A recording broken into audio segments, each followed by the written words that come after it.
identity is very socially constructed. It's in flux, and it can move and change, and we can find new ways of embracing identity. I think what we're discovering is that at the same time, identity, when it is fixated upon through manipulated history and through traumatization, becomes very difficult to undo. What happens when you have conflict over a long period? There are distributional issues over who gets what. There are moral issues over whose definition of right is really right. There are pecking order conflicts or status conflicts over who's in charge.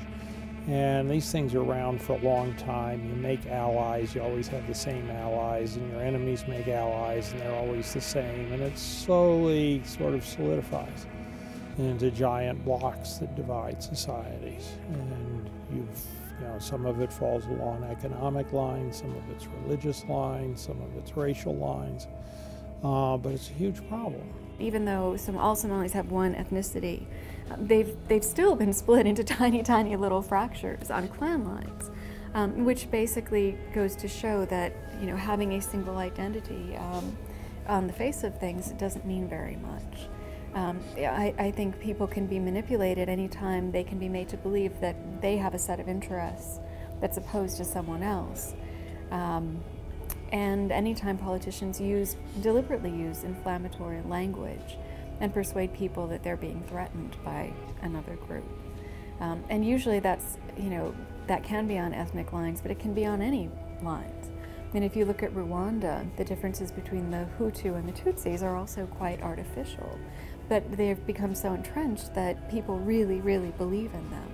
And it's a testament to the power of the imagination, I suppose. One way to basically get away with exploiting people is you somehow or another convince them that somebody else is the bad guy. And unfortunately, that goes on far too much. Part of it is cognitively, we like to define ourselves as who we're not, so you build up these out-groups.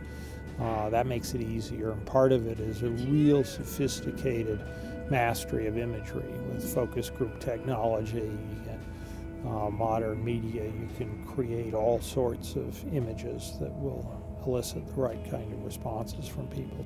And I think the only way really to get down to it is, get down to solving it is not really to conduct peace conferences, although they help. I think you actually have to change the underlying political calculation. I mean, I've seen many Somalis who are at each other's throats one day, and now there'd be a business deal that comes up the next day, and they'll be bosom buddies. Even though they were, using clan as an excuse to fight. If their economic interests bring them together, then the problem is resolved very fast. There are places where separation is not a possibility. Macedonia is one. There are parts of the country that are more Macedonian than Albanian, but the cities are completely mixed. The conflict in South Africa particularly was based on identity, the apartheid system. But however, post-1994, South Africa has made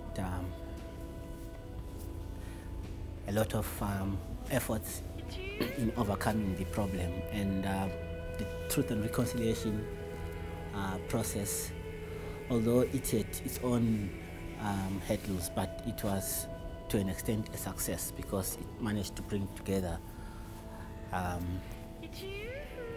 the black and white population in South Africa. What you try to do is to find ways to bring people together. And I'll give you a couple of examples. One is sports. And the other is to work with kids through schools. So one of the things that Search did in Macedonia was do two things. One was set up soap operas on TV that would bring kids together to deal with dating and other things that kids deal with.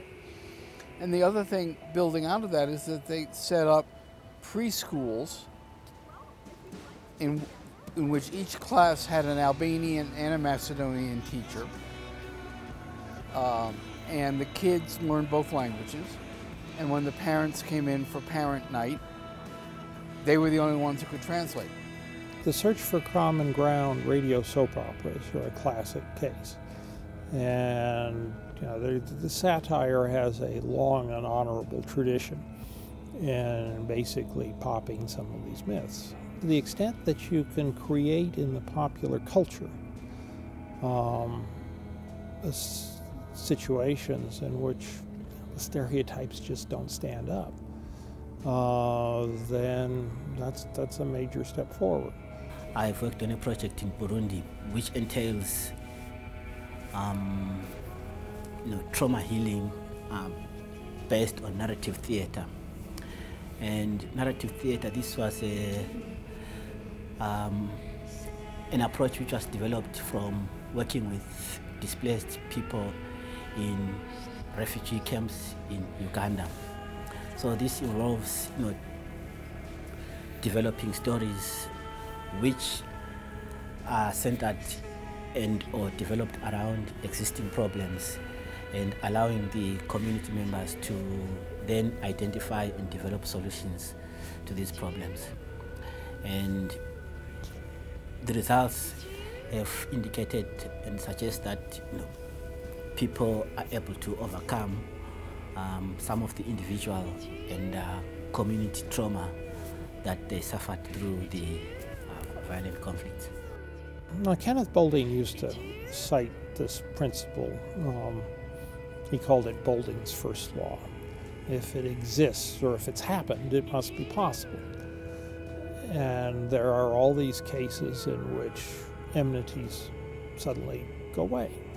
And that, in fact, one of the big evolutionary advantages of the relatively short lifespan of humans is that it basically reboots the social system. And just like rebooting a computer, you load up the software again and you look at, and an awful lot of the old problems and old viruses and pathologies and things don't necessarily get reloaded because you're loading a whole new set of experiences.